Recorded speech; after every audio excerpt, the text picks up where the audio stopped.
नमस्कार ओडिशावासी। मु English grammar जो पांच भाग विभक्त अच्छी प्रथम हूँ ऑर्थोग्राफी, इटोमोलॉजी, साइंटैक्स, पंचक्शन, प्रोसोडी। ये पांच भाग विभक्ति भितर मु आपन को वर्तमान ऑर्थोग्राफी बाबद किसी कहबी।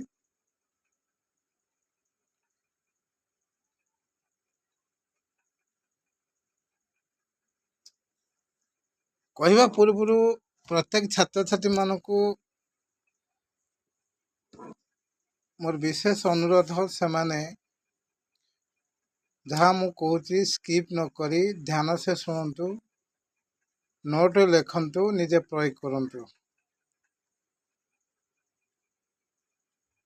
यदि भल लगे ताले अन्य को बंधु बांधव आपण सांगसाथी मान शेयर करंतु, समाने मध्य शिक्षा अर्जन कर साहाय्य करंतु।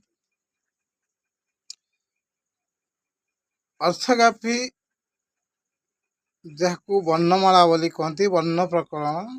ये वर्ण प्रकरण अननाम हूँ अल्फाबेट, ओडिया रे वर्णमाला।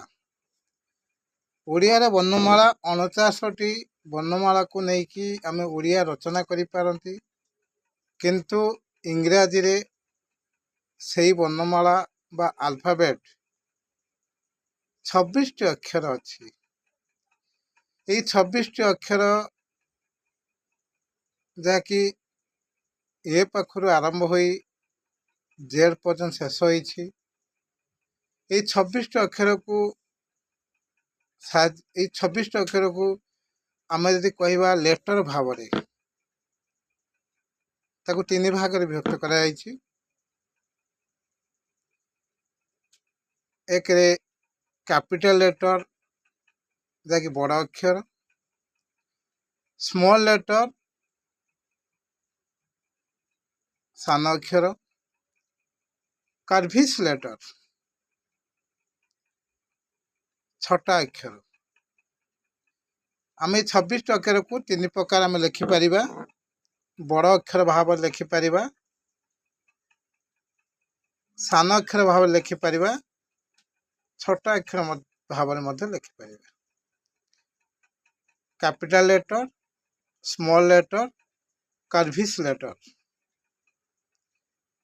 लेटर हिसाब से तीन भाग विभक्त। अल्फाबेट बा वर्णमाला को अल्फाबेट हिसाब से 4 भाग विभक्त कराई।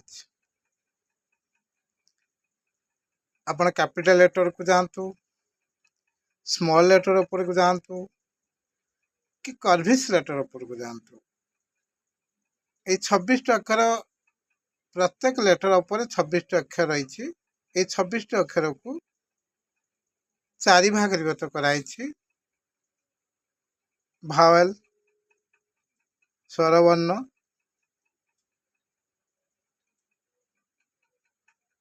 कॉन्सोनेंट व्यंजन वर्ण, साइलेंट वर्ण साइलेंट अल्फाबेट जोटा कि निशब्द वर्णमाला गोटे अच्छी ता सहित एक्स्ट्रा अल्फाबेट।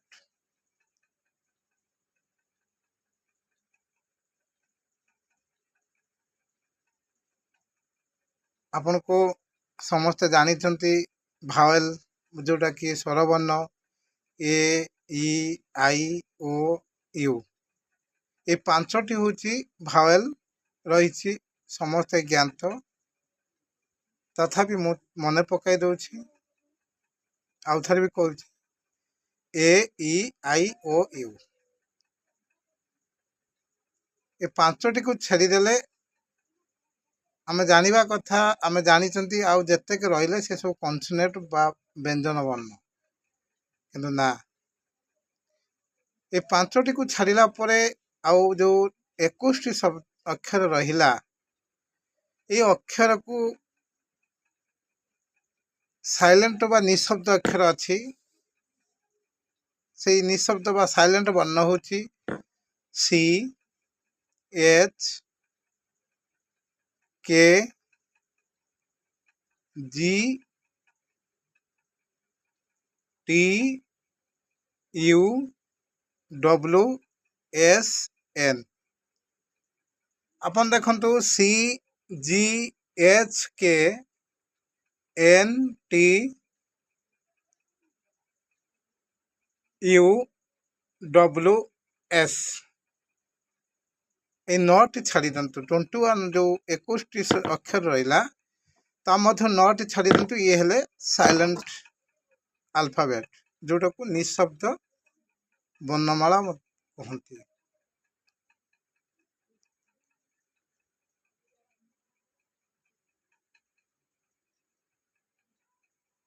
आ 12टी रहिला आज्ञा ए 12टी भितरे व्यंजन वर्ण बा कन्सोनेंट किए आपण मते कहिबे एक्स्ट्रा अल्फाबेट किए मते कमेंट माध्यम जणाइबे जदि आपण किछि बुझिबार थाए बाबद रे मते कमेंट रे कहिबे मु पुंखानुपुंख भाव में बुझाइबी ए जो वर्णमाला समस्त अल्प बहुत जानी तथापि समस्त को मन पकई दौची आपण को मो कन्सोनेंट बाबद कहली भाल बाबद कहली साइलेंट अल्फाबेट के कहीदेली एक्स्ट्रा अल्फाबेट जो अक्षर अच्छी जे जानी मते कमेंट माध्यम जना